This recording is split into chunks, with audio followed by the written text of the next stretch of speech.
Bueno, muy buenas noches. Vamos a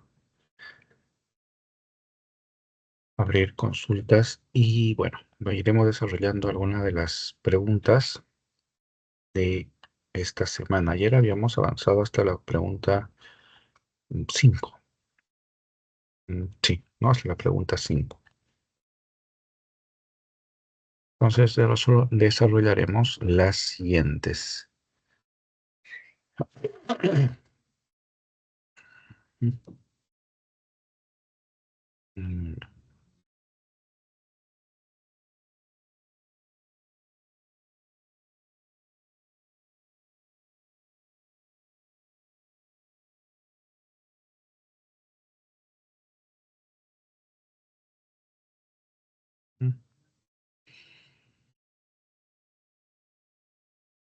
mm. Muy bien, hasta aquí habíamos desarrollado ayer la pregunta 5. Ahora continuaremos y desarrollaremos las preguntas 6, 7 y 8.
Ujú, muy bien. A ver, empezamos.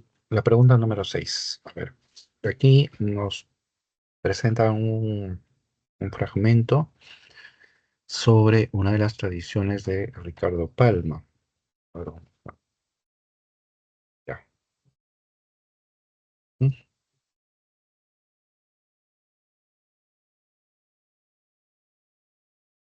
Listo.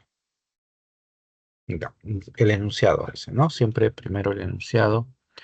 Dice, la tradición como forma narrativa se constituye a partir de relacionar elementos históricos y recursos literarios, ¿no? Esto viene a ser una característica muy importante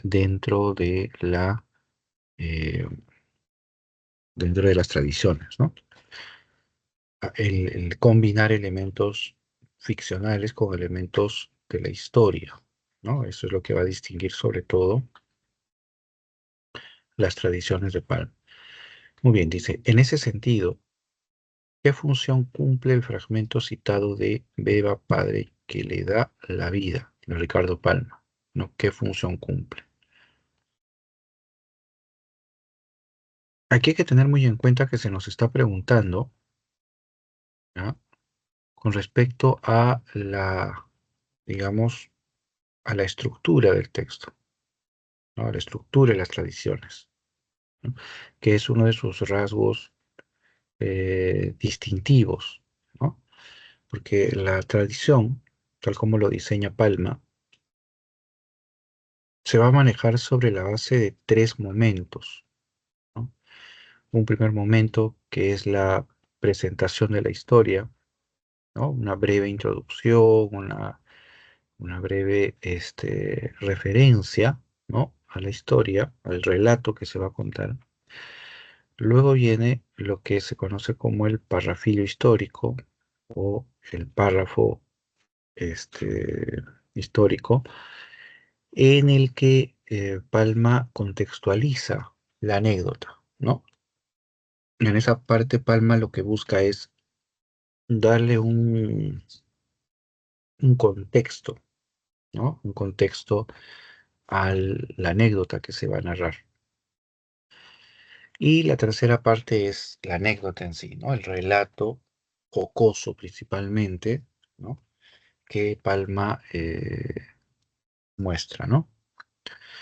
Entonces, al parecer, la pregunta está apuntando precisamente a uno de esos a uno de esos tres elementos, ¿no? O la presentación, o la digresión histórica, o parrafillo histórico, y la anécdota, ¿no? Entonces, hay que ver el fragmento para poder determinar cuál es la característica, ¿no?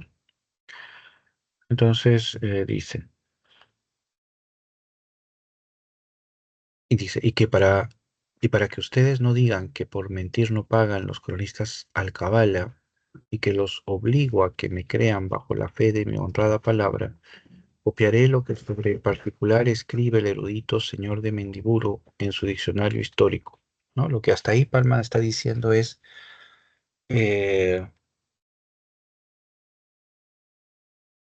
que debido a que muchos no le vayan a creer a él, ¿ya? Entonces lo que hace es citar otra fuente, es decir, citar a otro autor que habla sobre lo mismo. Entonces, por aquí nosotros ya encontramos un recurso con el que Palma trata de, sobre todo, darle esa verosimilitud al relato que él va a contar, ¿no? A pesar de que muchos de los relatos de Palma rayan inclusive en lo fantástico,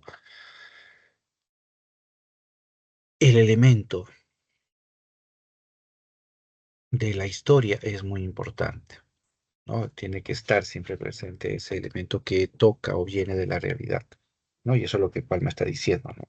Como a mí no me creen lo que hablo, entonces voy a citar a otro autor que sí le cree, ¿no? Y ahí es donde cita el diccionario histórico, ¿no?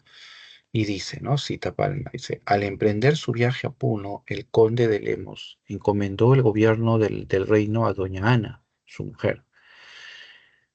Dice, tenemos en nuestro poder un despacho de la virreina, nombrando un empleado del Tribunal de Cuentas, y está encabezado como sigue.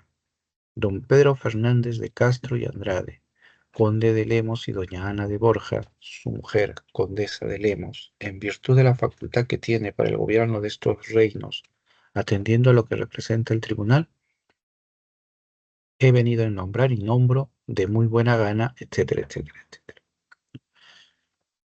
Lo que vemos ahí en el fragmento es una descripción de un evento que tiene que ver con los personajes de la anécdota, ¿no? Eso quiere decir que el autor cita un contexto, ¿no? Referencia a un entorno de los personajes, un entorno real, precisamente para darles mayor verosimilitud, ¿no? Porque Palma eh, dice, permite, ¿no? Que los demás vean su fuente, o él va a exhibir su fuente para que no lo acusen de mentiroso, ¿no? Para que no caiga en lo que muchos lo calificarían como una mentira. Entonces, por eso Palma cita en este caso a un cronista, ¿no? Muy bien. Entonces, sobre la base de lo visto, veamos las alternativas. La A dice, desarrolla la anécdota central del relato, ¿no? Desarrolla la anécdota central del relato. Bueno, para ello habría que haber leído todo el relato. No lo pide el temario, no está considerado tampoco dentro de las clases, así que podríamos dejarlo ahí, porque para plantear la anécdota central de ese relato, pues tendríamos que ir al relato completo, ¿no? Y a eso no lo tenemos acá, solamente tenemos el fragmento, ¿no? Entonces, ahí lo dejamos a un lado. Entonces,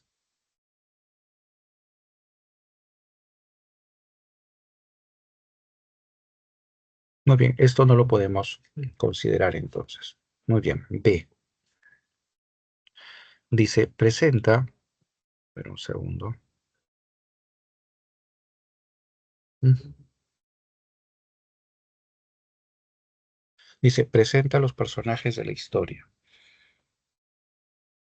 Bueno, no exactamente los presenta, ¿no? Porque acá nos habla más que nada sobre la esposa del conde de Lemos, ¿no? Porque ella es uno de los personajes importantes dentro de esa tradición, ¿no? Pero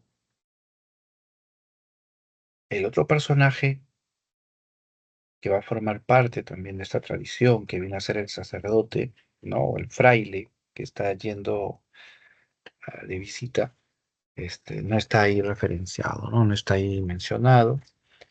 Entonces, decir que presenta a los personajes de la historia no es muy exacto, ¿no?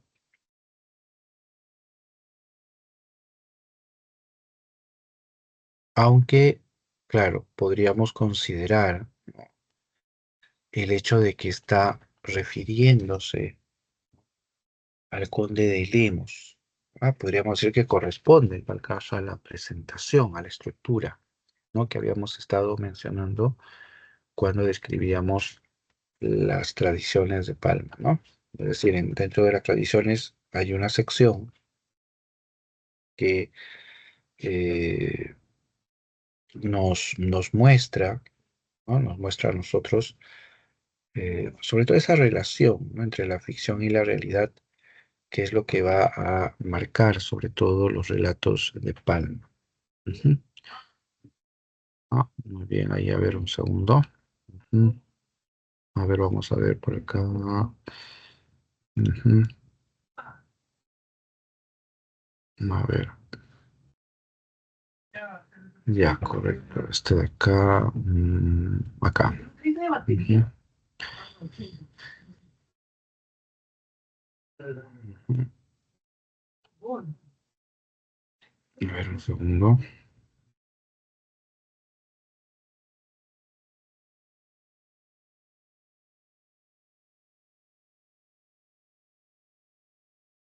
Ujú.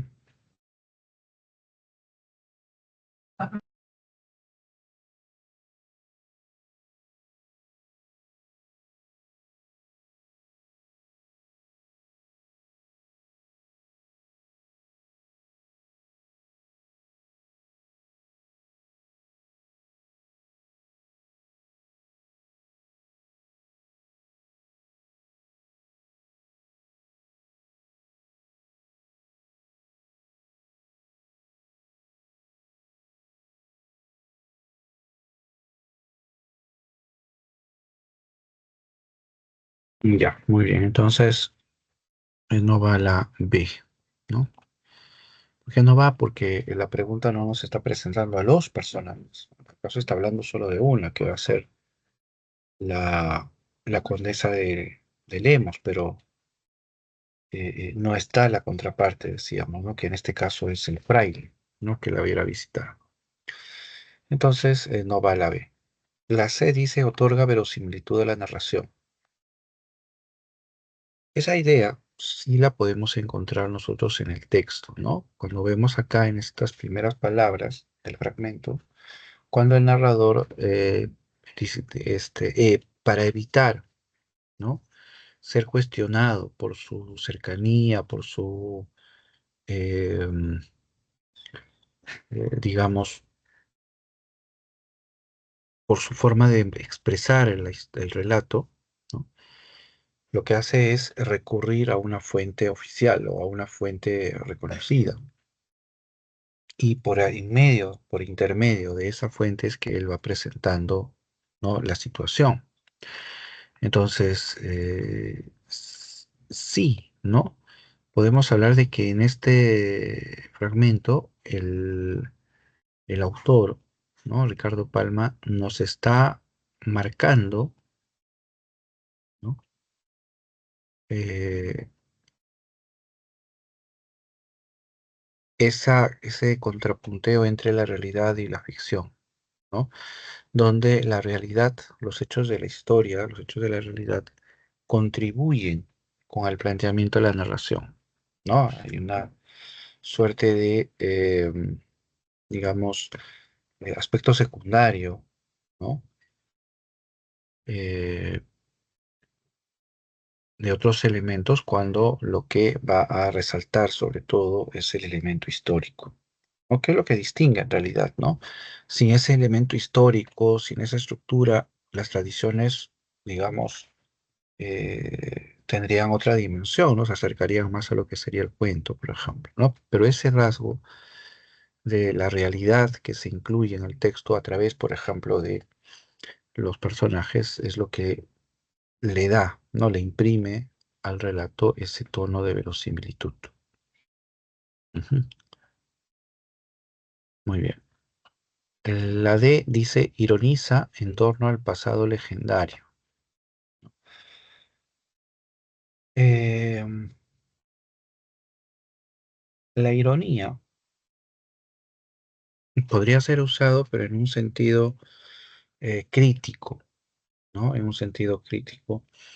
Eh, pero dentro del círculo del romanticismo, ¿no? El pasado legendario es un factor muy importante, ¿no? Y además en el fragmento no lo podemos identificar, ¿no? El relato de una leyenda. Y en ese sentido, entonces, la D ocurriría, ¿no?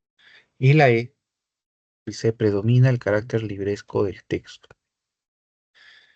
Mm,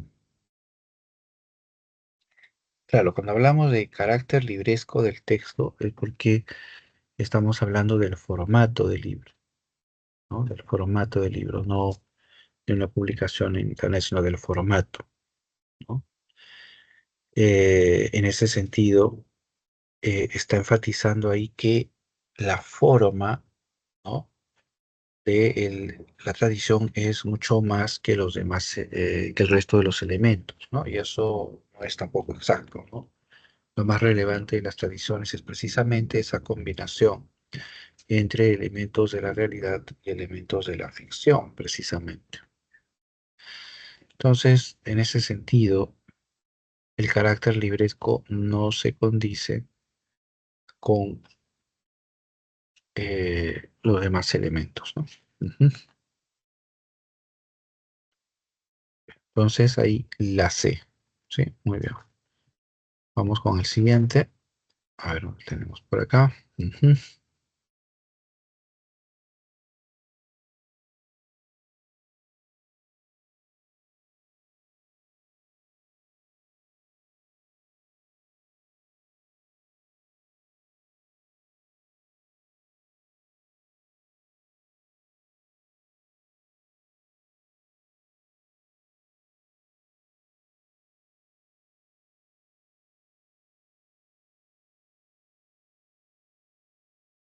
ujú.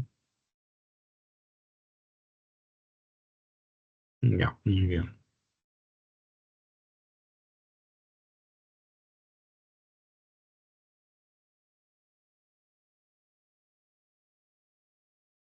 Ahora vamos con la séptima pregunta. Dice, ¿cuál es la característica del estilo y las tradiciones presente en el siguiente fragmento de Don Dimas de la Tijereta de Ricardo Palma?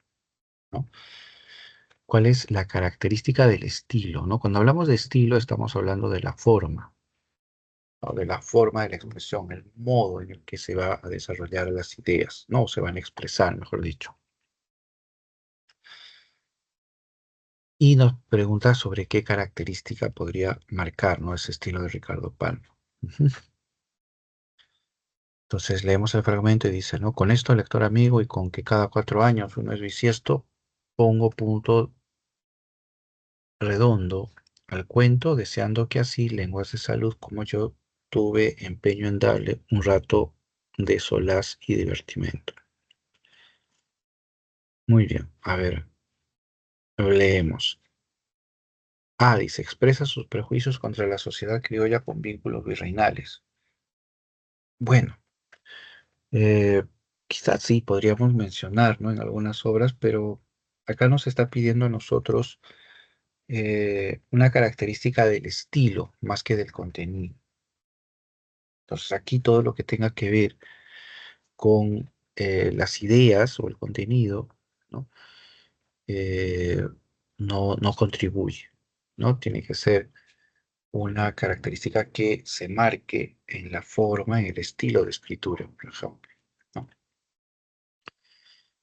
Muy bien, entonces leemos el fragmento. Dice, y con esto, lector amigo, y con que cada 4 años uno es bisiesto, pongo punto redondo al cuento, deseando que casi tengas la salud como yo tuve empeño en darte un rato de solaz y divertimento, ¿no? Eh, sí, tenemos muy bien, hay una frase, una idea bastante clara, y ahora vemos las alternativas. ¿Mm?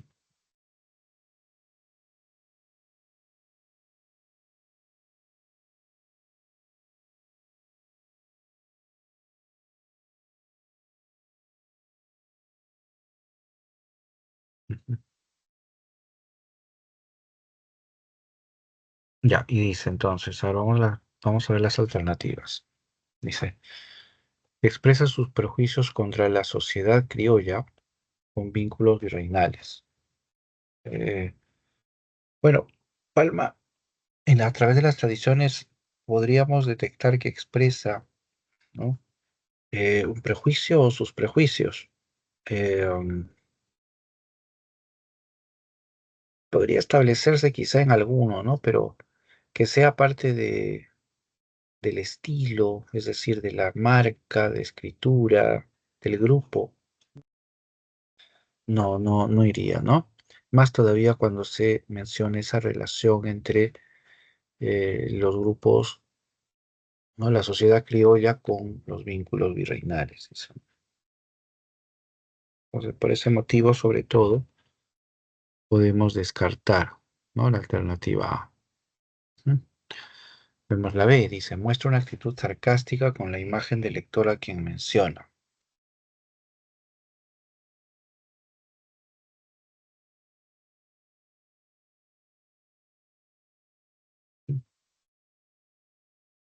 Aquí lo que invalida la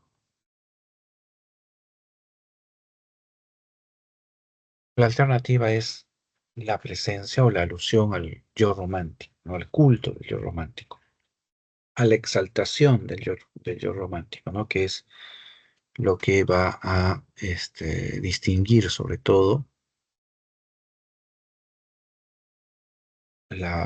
por lo cual nos va a ayudar a distinguir la clave sobre todo. Eh, ¿Mm? Luego dice, destaca el lenguaje popular por el empleo de sentencias y refranes, ¿no? Bueno, es una característica de la narrativa de Palma, ¿no? Introducir frases, muchas veces los refranes, ¿no? Que también van a acompañar su narrativa. Sí, pero en el fragmento, que es lo que en este momento es objeto de estudio, no tenemos esas, digamos, esas muestras, ¿no? Esas actitudes, ¿no? Entonces, eh, no va, ¿no?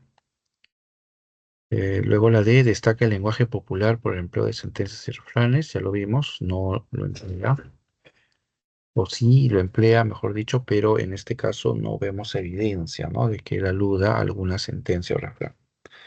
Y la E viene a ser pues la clave, ¿no? Dice, se dirige al lector directamente para crear el efecto de oralidad.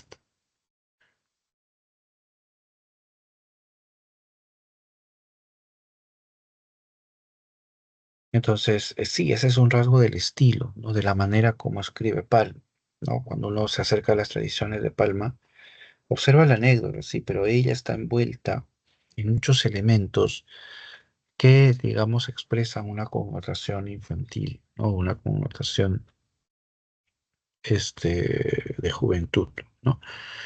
Entonces, ahí es donde se destaca, ¿no?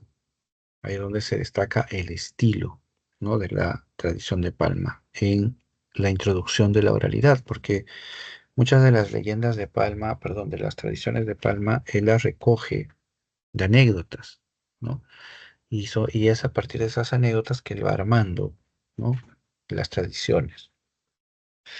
Y como las historias que va a narrar provienen de, eh, digamos, del ámbito popular, entonces Palma lo que va a buscar es recoger precisamente esa experiencia del mundo popular, ¿no?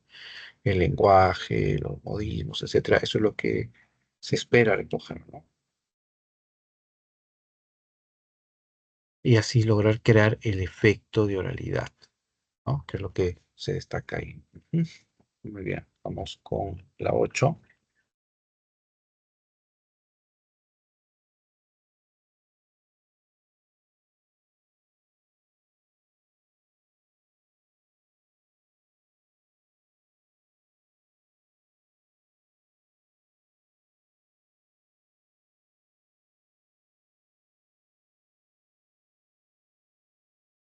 Ujú.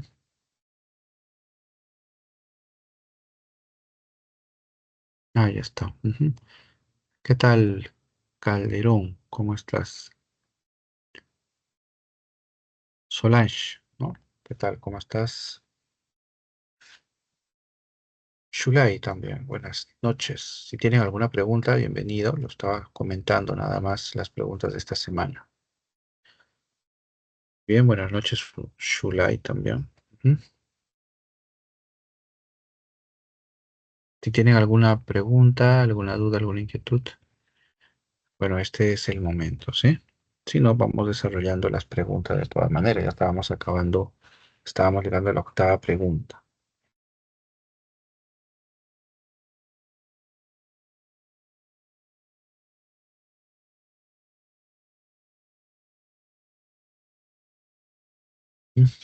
Bien, entonces vamos con la pregunta número 8. Ya está. ¿No? La pregunta número 8, volvemos sobre las tradiciones y dice, no, a pesar de que las tradiciones de Pano abordan hechos del pasado, se afirma que carecen de perspectiva histórica, es decir, porque se mantiene en lo meramente anecdótico. Entonces, a ver, habría que analizar ahí. Ujú. Dice, se afirma que carece de perspectiva histórica, es decir, cuestiona los poderes religiosos al mostrar su tono anticlerical. Tal vez aquí, para poderlo distinguir, habría que diferenciarlo, ¿no? Habría que diferenciarlo. Eh, a ver, un segundo. Un segundo. Ujú. Ya, muy bien. ¿No? Habría que diferenciarlo con las demás tradiciones donde se muestra, ¿no? De una manera más clara el anticlericalismo. Entonces, no va, ¿no? Porque este fragmento no se muestra, no tiene ese soporte. La B dice, evidencia la postura política del autor ante los hechos del pasado.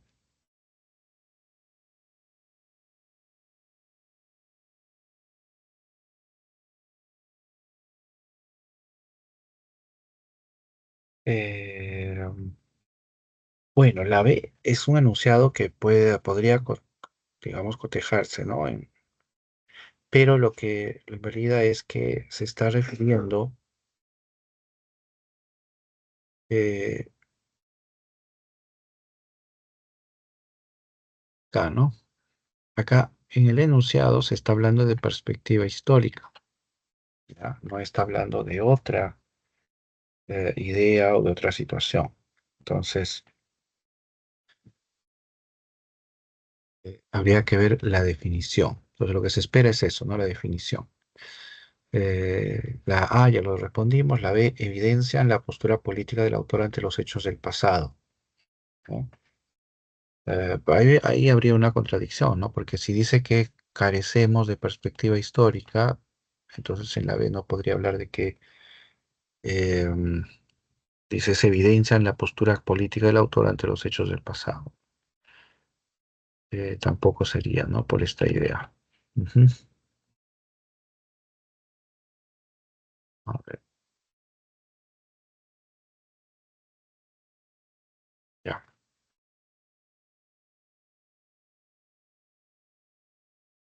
No, no. A ver, la C dice, mantiene vínculos con las costumbres de la sociedad criolla popular, ¿no? A ver, un segundito. Si tienen alguna pregunta, me interrumpen, no hay ningún problema en cualquier instante. Aquí está, a ver si me había apagado la cámara. Ya, muy bien. Ya, la C dice, mantiene vínculos con las costumbres de la sociedad criolla popular. Bueno, los relatos del costumbrismo son principalmente dirigidos a las clases medias, ¿no? En ese sentido, no estaría abordando los temas de la costumbre popular, ¿no? Y eso es lo que aquí invalida esta opción, ¿no? Luego en la D dice, no profundizan en torno a los conflictos que constituyen nuestro ser. Bueno, esa es una característica que está presente en en las tradiciones, ¿no? Que se puede considerar aquí, ¿no? Cuando dice en la C, en la D, perdón, cuando dice no profundizan en torno a los conflictos que constituyen una nueva, en nuestro, que constituyen nuestro ser, entonces lo que vemos ahí es una actitud, ¿no?, de interés precisamente hacia esos elementos de conflicto, ¿no? Pero esa idea tiene que ver con el concepto de perspectiva histórica, ¿no? Definitivamente no, ¿no? Porque es todo lo contrario. A ver qué estábamos viendo. Eh, la D, ¿no? Bueno, en el caso de la D sí, correcto. Esa es la clave, se me había ido por ahí. Dice, no profundizan en torno a los conflictos que constituyen nuestro ser. Claro, se refiere a que las tradiciones de Palma, cuando abordan una historia que regularmente lo recoge Palma de la tradición popular, ese relato es desarrollado de manera superficial porque solamente se concentra en la anécdota, es decir, en el hecho jocoso, digamos, que ocurre, ¿no? Que a partir de ahí Palma explore y profundice en torno a los personajes sociales, en torno a sus conflictos, eso no lo hace Palma, ¿no? Con eso no contribuye Palma y sus tradiciones. Entonces, por eso es que se indica a la tradición como un texto en el cual se carece de perspectiva histórica, es decir, no hay una reflexión, no hay una visión, ¿sí?, dentro de ese devenir que considera la historia. No, no, Palma no aborda, ¿no?, los grandes conflictos que envuelve, ¿no?, su época, ¿no?, sino que meramente se ciñe a lo anecdótico, a lo jocoso, ¿no?, que eso es lo que sobre todo va a distinguir ahí, ¿no? Entonces, por eso tiene ese carácter superficial, por eso hablamos de esa perspectiva histórica de la cual carece, ¿no? Entonces, la clave sería la T, ¿no? Y la E dice, evita recurrir a documentos oficiales para respaldar los hechos relatados. Bueno, todo lo contrario, Palma no evita eso. Palma lo busca inclusive, ¿no? Entonces participa dentro de ese nacimiento, ¿no?, de los textos, de los diarios, ¿no?, de los periódicos. Ujú. Muy bien, entonces 8 es la D. Ujú. Muy bien, con esto habíamos revisado ya las preguntas de esta semana. No sé si tienen alguna duda, alguna inquietud sobre algún aspecto, no solamente de esta semana, sino sobre las semanas anteriores, ¿no? A ver, veo ahí en la sala a, a Solange, ¿no?, y a Zulay, ¿no?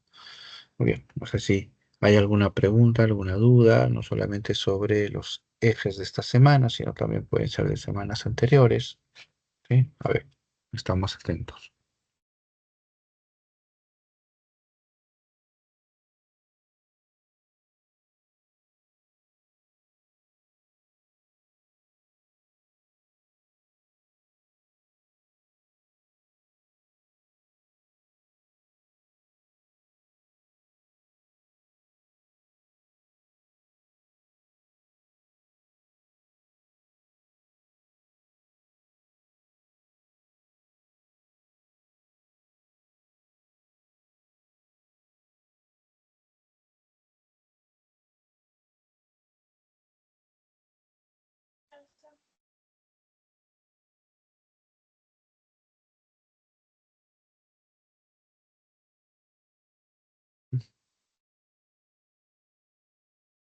Disculpe, profesor, de la anterior semana me podría ayudar las 5, 6 y 7. Claro, a ver, voy a descargar la de la semana 11. Acá está.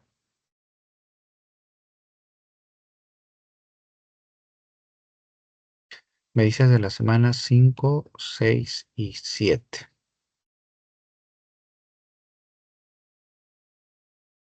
¿Está? Mm,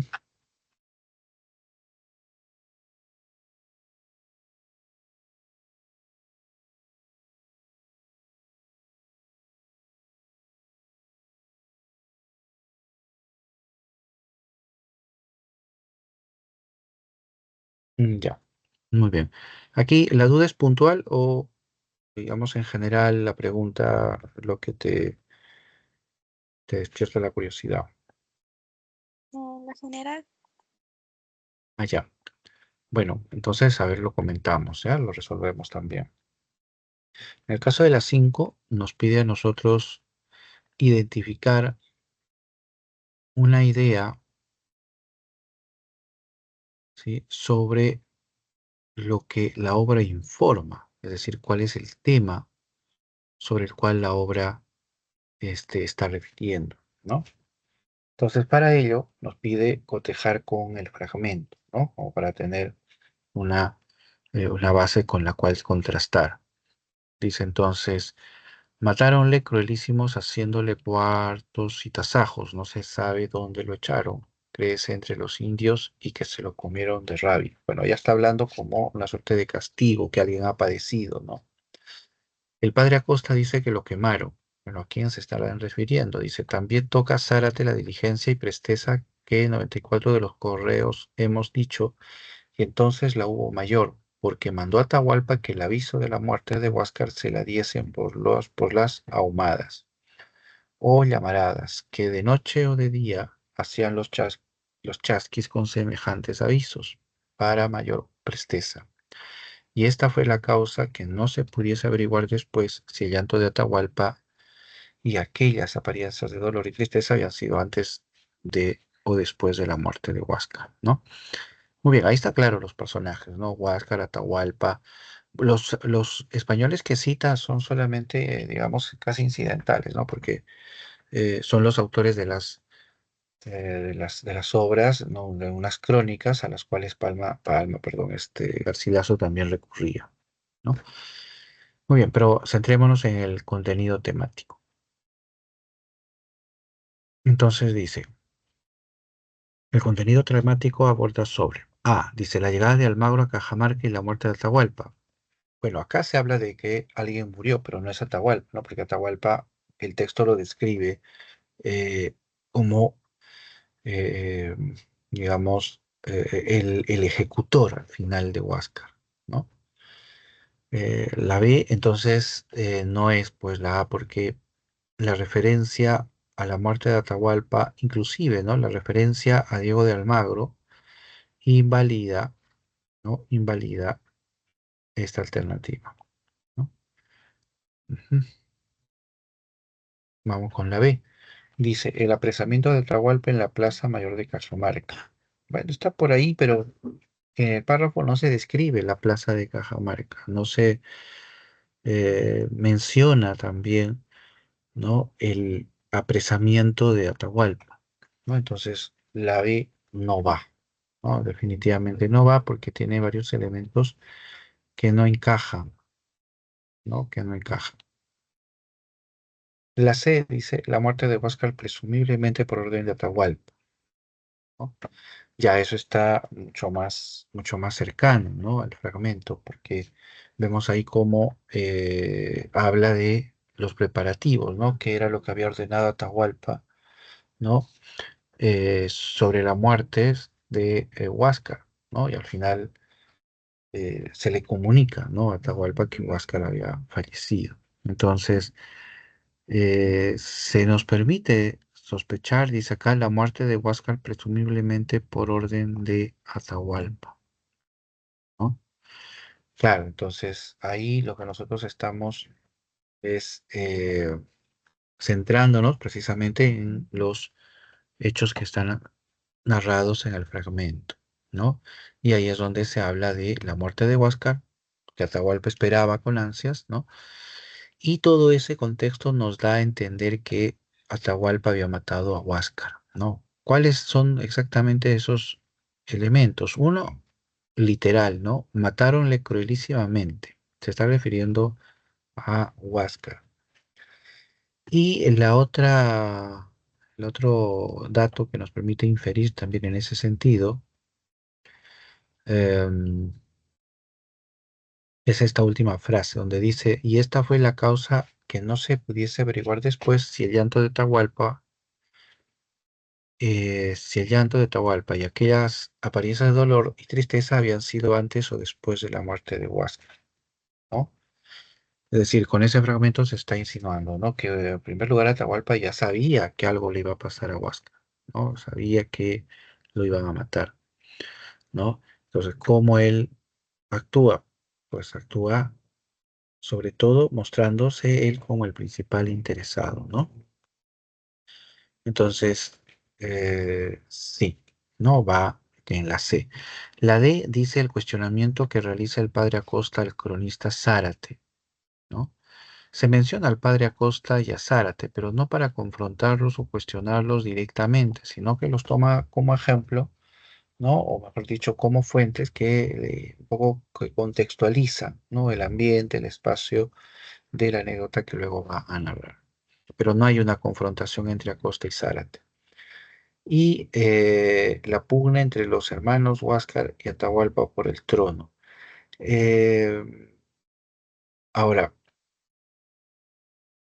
cuando dice contenido temático, se está refiriendo a esa idea que va a envolver todo el texto, ¿no? Y eso es lo que responde la C. En el caso de la E, ¿no? La clave nos lleva a la imagen de Huáscar y Atahualpa, que es en el fondo la historia de la fundación, ¿no? Perdón, de la fundación, perdón, de la conquista, ¿no? De la caída del imperio. Pero en el fragmento no se hace evidencia, no se menciona a Huáscar, Atahualpa, pero no se menciona la acción que están realizando, ¿no? Eh, y entonces en el fragmento no se está tomando un tema que bien puede ser parte de todo el texto, pero en el fragmento no está presente esta idea de eh, la pugna entre Huáscar y Atahualpa, ¿no? Para empezar. Entonces, la clave es la C, ¿no? La 6. Bien, dice la 6, marca la alternativa que contiene una característica de los comentarios reales, ¿ya? Siempre hay que fijarnos en el enunciado, ¿sí? ¿Cuál es la pregunta? ¿Cuál es ese sentido? Y eso nos ayuda bastante a poder identificar o a poder reconocer, ¿no? Las ideas principales ahí. Muy bien. Ujú. A ver, veamos el fragmento. Dice, los cristianos entendieron conforme a su deseo, imaginando que el indio les había entretenido y respondido a propósito, como si él y ellos hubieran hablado en castellano. Y desde aquel tiempo, que fue el año de 1515 o 16, llamaron Perú aquel riquísimo grande imperio, corrompiendo ambos nombres, como corrompen los españoles casi todos los vocablos que toman del lenguaje de los indios de aquella tierra. Porque si tomaron el nombre del indio Perú, trocaron la B por P, y si el nombre Pelú, que significa río, tocaron la L por la R, y de la una manera o de otra, dijeron Perú, ¿no? Bueno, claramente el fragmento nos está hablando sobre el origen del nombre, ¿no? El nombre de Perú. Pero paralelamente, el fragmento también nos está brindando una descripción de, en este caso, una descripción de cómo los españoles, ¿no? Corrompen lo que abordan, ¿no? Lo que tratan, ¿no? Que eso está más o menos por acá, ¿no? Los corrompen. Entonces, ese es el punto hacia donde se va la pregunta, ¿no? Entonces vemos las alternativas. Dice, evidencia un conocimiento y dominio de la Aymara. Bueno, si fuera así, este fragmento contendría frases extensas en Aymara, ¿no? Y eso no sucede. Además que Garcilaso era hablante quechua, no Aymara, ¿no? Entonces esto sale. B, dice, realiza traducciones a partir de las lenguas nativas, ¿no? Bueno, eso podría ser cierto, pero no en el fragmento, ¿no? Em, no nos está presentando el fragmento ni estamos abordando ese tema. Entonces, no va, ¿no? Y el tema de las lenguas nativas no tiene que ver ahora porque tendría en el fragmento que presenciarse, ¿no? La traducción o el comentario de otras palabras en otras lenguas, ¿no? Entonces, no va. Por este lado.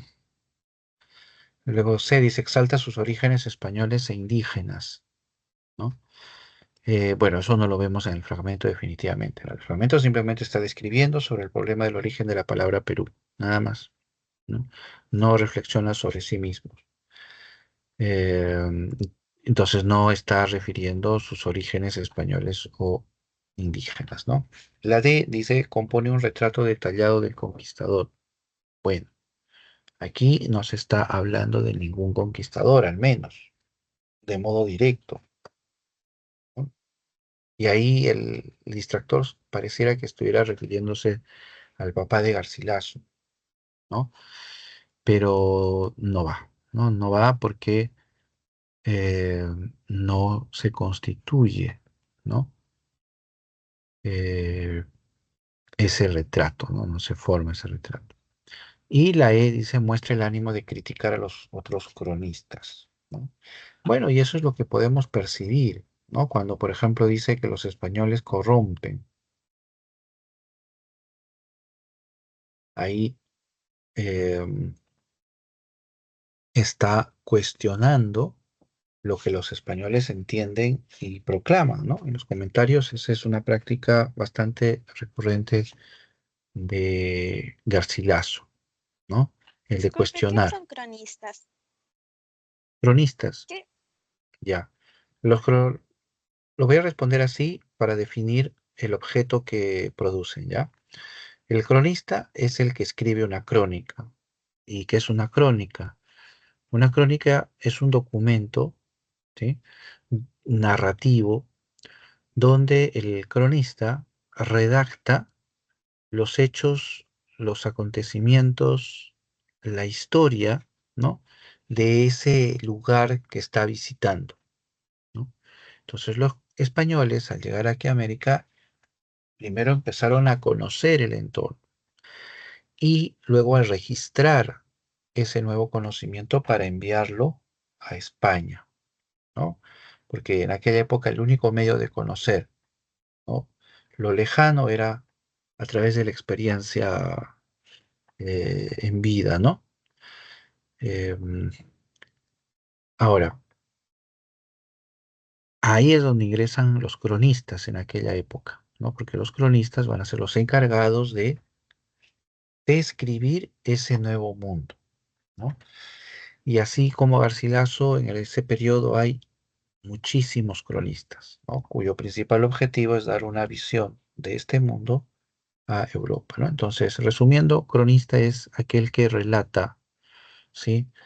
Eh, un viaje o que relata un espacio nuevo, diferente, ¿no? Y lo relata como si fuera una historia, ¿no? Básicamente, ¿no? Pero en realidad la crónica es también muy informativa, ¿no? Entonces, por eso en Garcilaso encontramos esos momentos donde habla de sí, donde habla de algunas costumbres, etcétera, ¿no? Muy bien, entonces, ese es un cronista, ¿no? Es un relator, es una persona que escribe las anécdotas, los hechos, ¿no? Durante un viaje, durante una travesía, por ejemplo. Ujú. Bien, vamos entonces aquí, tan solo para que quede claro, sí, es la E. A ver,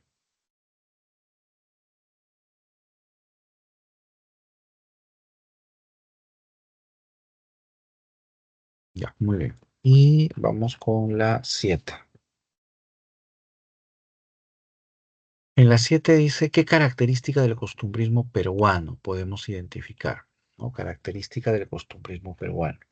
Entonces, ya sabemos, ¿no? El costumbrismo peruano tiene un carácter realista, tiene una mirada superficial.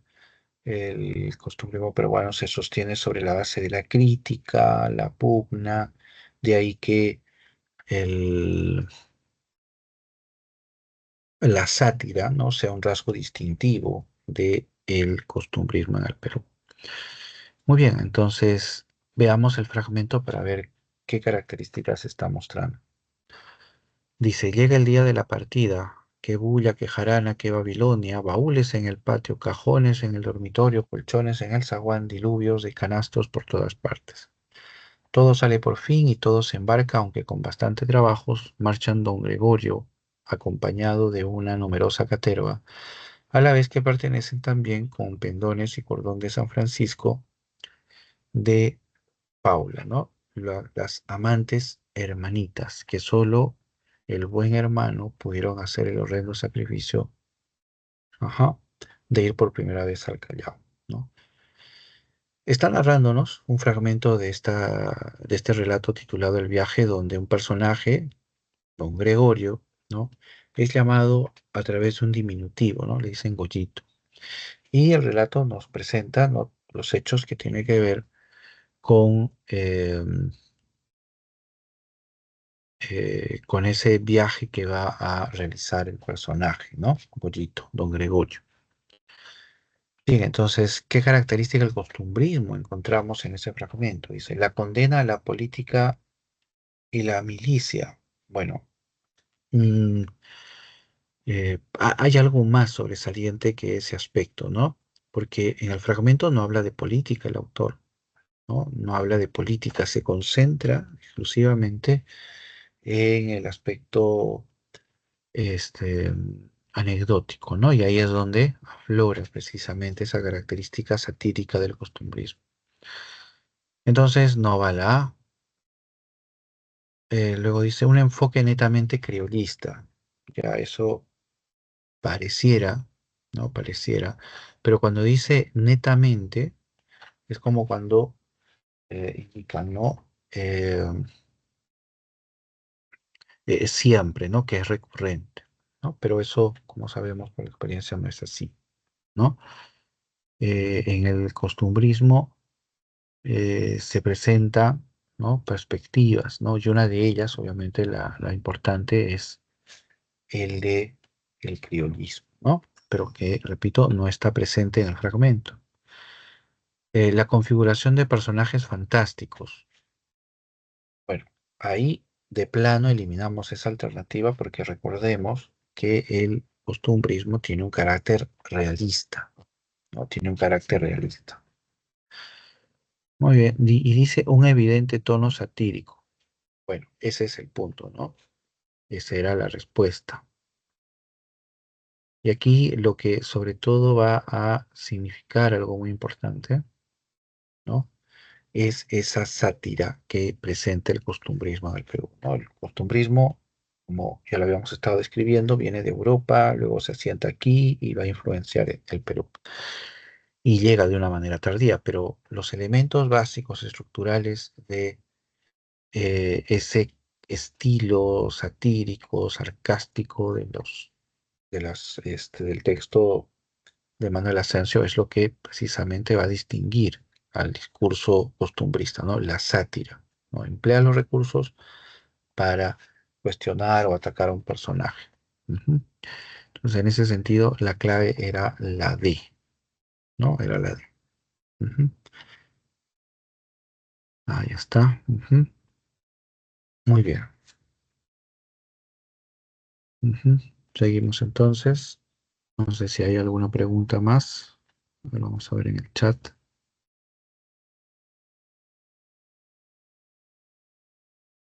Ujú.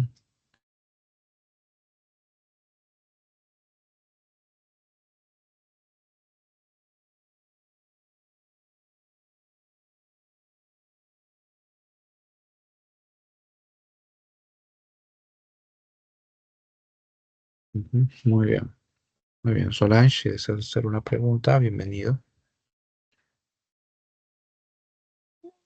Gracias. Ujú. Ay, preciosista es belleza, algo así. Sí, sí, cuando hablan de preciosista, eso sobre todo en el modernismo, ¿no? Por ahí se habla. Es cuando se trata de representar esas imágenes, esas formas delicadas, frescas, sugerentes, ¿no? Que es lo que el modernismo sobre todo aspira, ¿no? Ujú. Hablar con un lenguaje Y también refinado. sincrética.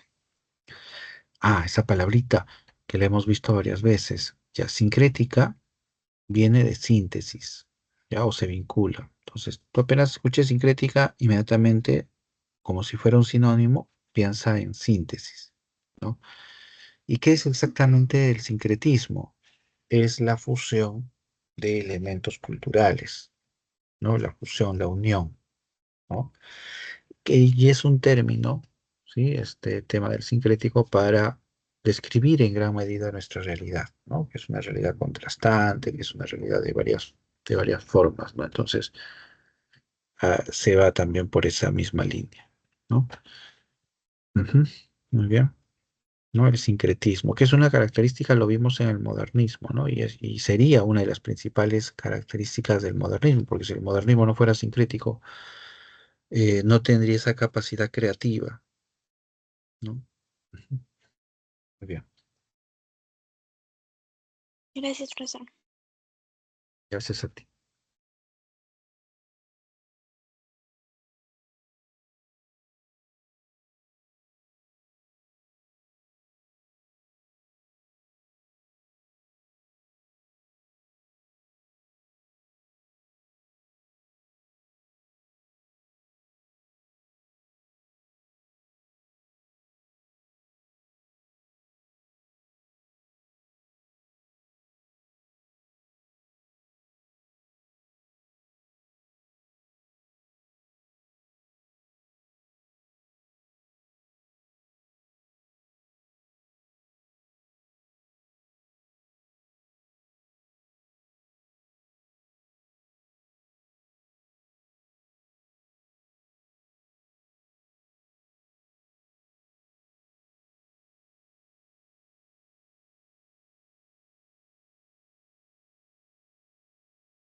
Profe, buenas noches, ¿me escucha?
Buenas noches, ¿qué tal, Sarmiento?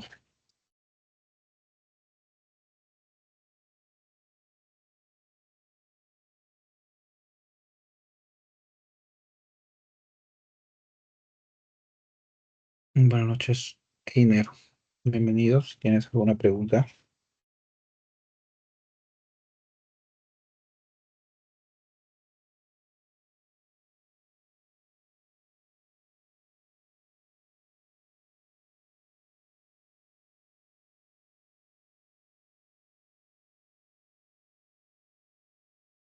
Mm, las claves de las 6, 7 y 8. Ah, ya, supongo que de esta semana, ¿verdad? Ya, en el caso de esta semana, las claves. Ujú, ahora vamos a verlo por acá. Ya.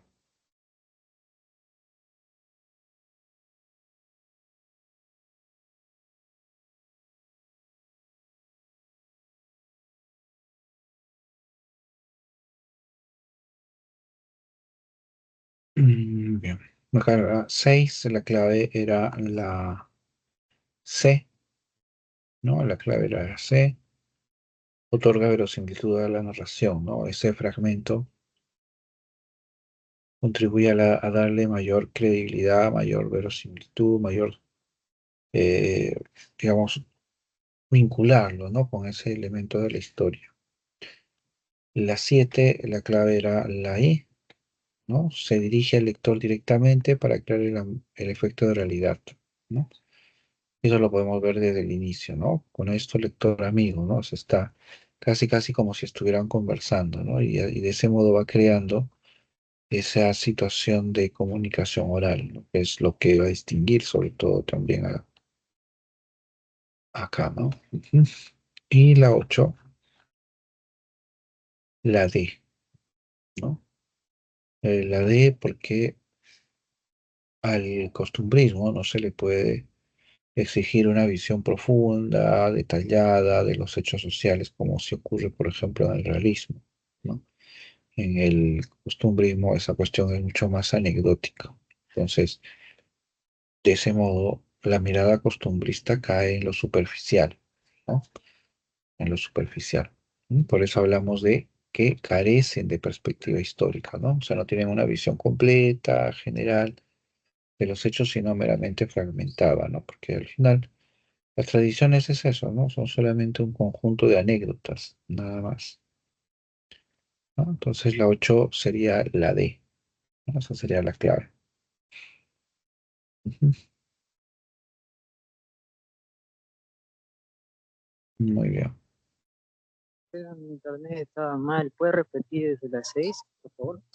Allá, no te preocupes. La 6, la clave era la C, ¿no?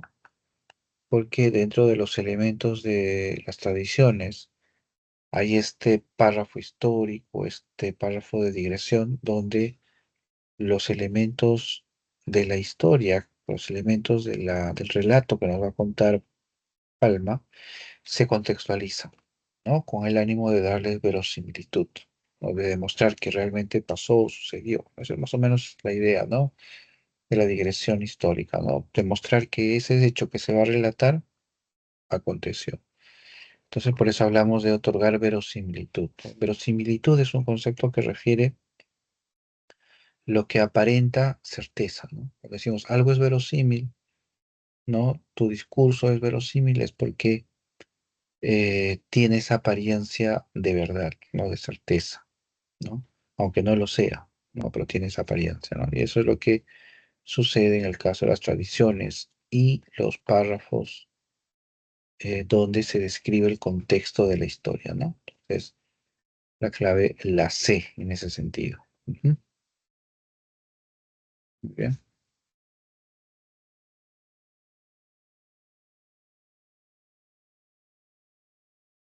¿Qué pasa? Las 7.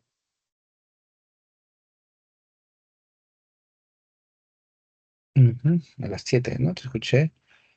Ya, a las 7 es la E, ¿no? Como clave. La 7, porque se concentra principalmente en este estilo de Palma que busca reproducir la oralidad, ¿no? Y un recurso bastante claro es la interpelación al lector, ¿no? Que es un rasgo estilístico de Palma, ¿no? Porque es muy recurrente en su escritura dirigirse a un auditorio, dirigirse a una multitud, a un sujeto, ¿no? Ujú. Entonces, eso es lo que va a caracterizar la E. Y la 8, ya habíamos mencionado, era la D, ¿no? Donde las anécdotas de las tradiciones no nos permiten, pues, profundizar, de ver con mucho detalle, ¿no? El contexto histórico, ¿no? Las tradiciones son meramente anecdóticas, meramente anecdóticas. Ujú. Muy bien, esas eran las claves de las 7, 8 y 9. Gracias, profesor. Para que lo entienda. Muy bien, gracias a ti. Ujú.